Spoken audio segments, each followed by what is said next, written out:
First and foremost, you got to give Maryland a lot of credit. Really good football team. They put you in a lot of tough positions on offense. Like I told you before, it's like option football. If one guy's out of place or you miss a tackle, it could be catastrophic. They didn't give us anything tonight. They didn't give us any opportunities to get the ball, any takeaways. Our defense relies heavily on takeaways, and they played really sound football. And they've got skill all over the place. Matt Canada's a really good football coach. Their staff's really good, really talented. They get the most out of their players, and I thought they responded really well from the Temple game. Those two different teams from that tape. That tape more looked like that game looked more like the Texas team, and they're very good. Got to give them a lot of credit. It's been an emotional week last emotional 2-3 days for our football team. I thought there was really a lot of good, and then a lot of bad. We were very inconsistent in a lot of areas, and when you're inconsistent on the road in the Big Ten, it's going to be very difficult for you to win, and that was what happened tonight. You got to give them all the credit in the world. They're a really good football team. We talked about refusing to lose versus wanting to win, and I thought we wanted to win tonight. I didn't see it from our football team, but I did see a lot of positives. I thought our young wide receivers played really well, and that's what we're talking about growing up. And the quarterback had a lot of pressure on him tonight. He stood in the pocket, got out of the pocket, made some good throws, made some really bad throws, but this is how failing is growth. He's got to learn, he's got to grow up, and I know he'll respond in the right way. Special teams, I thought we played really well. I thought we really gave ourselves a chance in special teams. So, but when you're down 14-0 before you know it, now everything changes. So, I got to give him a lot of credit. Really good football team. Congratulations to Coach Canada. And with that, we'll open up for questions. PJ, your defense has been so stifling through non-conference play. Yep. It gave up a lot of big plays. Was that missed assignments, missed tackles? Mixture of both. And we lose Antoine Winfield Jr. On the second play of the game. And, this game's a very emotional game, right? And he's an emotional leader. When he's on the field, everybody feels a lot better. And then right behind him is, a true freshman. And so when they get their action and it's against this team with all the shifts, all the motions, all the trades, all the thinking they have to do, it comes down to me. I didn't coach them well enough. But, good football team, really good football team. But we just gave up way too many big plays, missed a lot of tackles. And again, they put you in a one-on-one position. You have to have your eyes trained. And there were times we were in a right position, but we didn't make the play. And there might have been a time we were that far out of position, and they have speed everywhere. And they'll kill you with that. And they did. They did a tremendous job of their game plan, executed it perfectly, and we didn't do a very good job with ours. How's Antoine? We'll find out. It's significant enough to keep him out. I know that. He wanted to come back in as much as he could, but and the doctors kept him out, and that's significant enough. I haven't got the final report yet of what that is, but I know that he'll do everything he can to get back as fast as he can. And then we got to grow up the young guys faster, better. I've got to be better. So what Temple did last week, jammed the line of scrimmage, made Maryland run. Well, they couldn't run, so they tried to pass. Did you see something better from their passing game than what you saw on the film against Temple? Are you talking about Maryland's offense? Yes, exactly. Again, I think, they are who they are. Matt Canada is who he is. I mean, it's not like you come in and see a different type of offense. I think it goes back to the takeaways. I think it goes back to opportunities that they had, and they gave Temple to be able to take advantage of those things. We didn't get anything today. And if you're going to rely on getting things from people against good football teams who are sound, it's going to be hard for you to win football games. Right before we knew it, we were down 14-0. And with as young of an offense as we have, that puts you in a really difficult position. And it kind of takes you away from not what you're planning on doing, but there's a sense of urgency now. And they did a great job of changing the game immediately. I think the big plays on, it's a 3rd and long that they get a ton of yards on in the first drive. Then it becomes 4th and 2, and they get the 4th down. If they don't get the 4th down, or they have to punt there, one of our young corners is too far off. He doesn't play the sticks, and again, that falls on me. And they get a long 3rd down pass. They convert the 4th and 2, go down and score. We don't do much on offense. Next thing you know, they get the ball, 80-yard touchdown run, missed tackle, and it's over. And that, it's over on that play and that series, down 14-0, and that changes the whole complexity of the game. of how you look at it from an offensive perspective. Even in the fourth quarter, when we're driving and we're worried about, okay, there's 14 minutes to go, do we kick the field goal? Do we actually go for a touchdown? Well, if we get the touchdown, if we kick the field goal, we're still down 3 scores, so on and so forth. Get a touchdown, we're down 2 scores, So, you had to do what you had to do to put yourself in those positions, but that's the stress when you're up early that puts you in, and especially when it comes to fourth quarter and you drive, you're getting close, and then something stops you. But there's a lot of good on that film. There's going to be a lot of good on that film. There's a lot of really tremendous plays made. Again, from some of these 18-year-olds that we have. We're really young. We know that. Really young, really inexperienced. That's not an excuse. We just are. And this is a great game to grow up and learn from. Did you think Zach got a little overwhelmed, or did he just not have a chance? Well, a lot of pressure in his face all day, and then you want to, people say, well, why don't you get him out of the pocket? Well, he's got a hurt leg. It's hard to think you want him to hobble out of the pocket, because he gives us the best chance to win right now. And we've got to get that thing healthy. It's a good thing with the bye week. Get it healthy. Be able to move him around a lot more because he's really good with that too. But they knew that. They probably knew that. And they put a lot of pressure internally on him. Our pocket was not a pocket all night or all afternoon. You got to give them a lot of credit. They put a lot of pressure on our quarterback.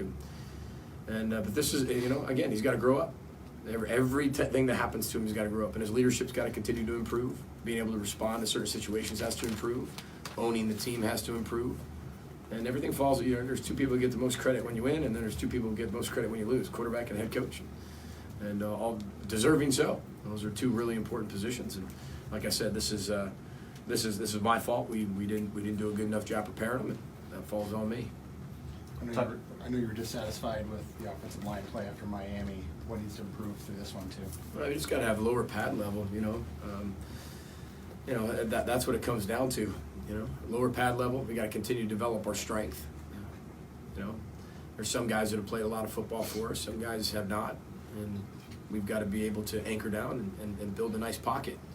So, and then I think we're starting to see what we need to be able to have is for our young guys to understand, our 3 wideouts on the outside, they're freshmen. They got to understand they can make plays, and tonight they finally did that.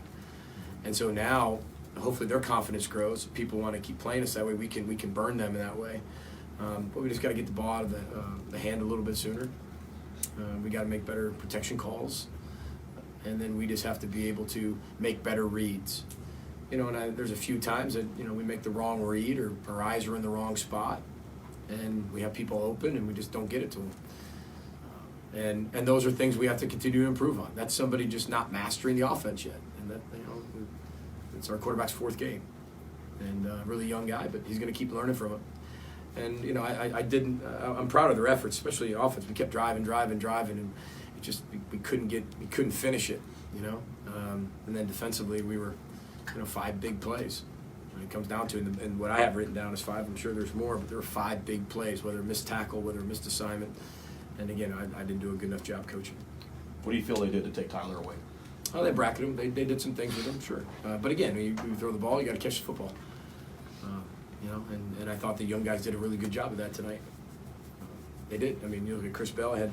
Chris Bell was 4 catches, 70 yards.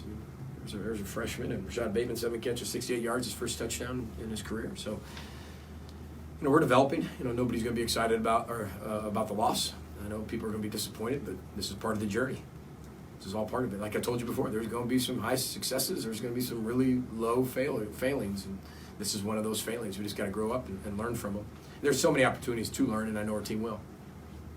How did you, over the last 72 hours, address your team with the passing of Nick Connolly? First of all, the passing of Nick Connolly affected everyone on our football team. This is a young man who's best friends with most of the guys on this team. And when you have Burkitt's lymphoma, it moves quickly. A lot of our guys never had a chance to really say goodbye. And that's really difficult for young people. But it's training young people how to respond from adversity. He was a tremendous young man, individual, who influenced a lot of people on this football team.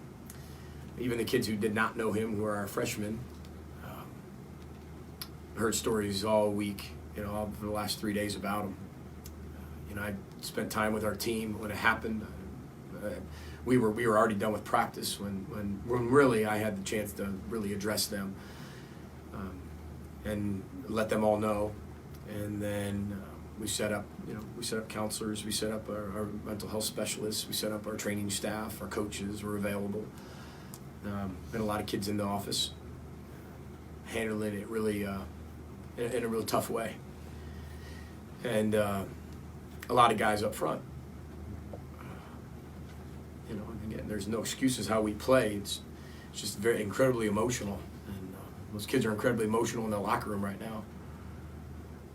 Because I know they wanted to do something for him, but honoring him by how hard you play. I don't question how hard they play. They played their tail ends off. We just weren't good enough tonight. And then we had a team meeting in the morning, addressed it again. Kind of had an open discussion. Been in contact with his family a lot, being able to set up some things for next weekend. And again, it's very raw. It's very early, very raw. But this is something you have to go through. If things like that happen, you got to go through it as a team. And like I said, adversity is going to bring this team closer together. But I know it. These are 18 to 22-year-old young kids. No matter what I tell them, no matter how I do it, no matter what I do to take their mind off of it, it's there always. And I don't want their mind to be off of it. I want them to be able to grieve in the way they need to grieve. I'm sure today, whether we won or whether we lost, it's going to affect 18 to 22-year-old young kids. It's affected me. He's a very special individual. He'll be missed. But I know our kids will come together and be able to grieve and find peace at some point. But the hardest thing that I have is that they never got a chance to say goodbye. And it's very difficult when that's what they tell you. And some things don't give us an opportunity to do that. They work really fast. And so our thoughts and prayers are all with every one of ours are with his family and what they're going through, and even our players. But again, it's a very special team. It's a very special team that could overcome a lot. They're learning that very quickly with a ton being thrown at them. Again, like I said before, this is a very young and inexperienced team. No excuses. But this is part of the journey.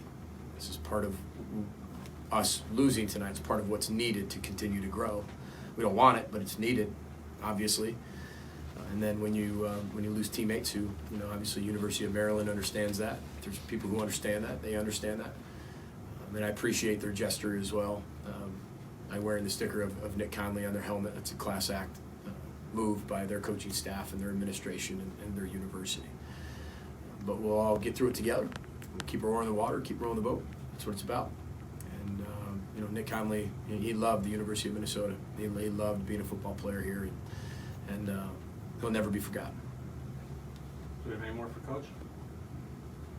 Okay, thank you. Go Gophers. Thank you.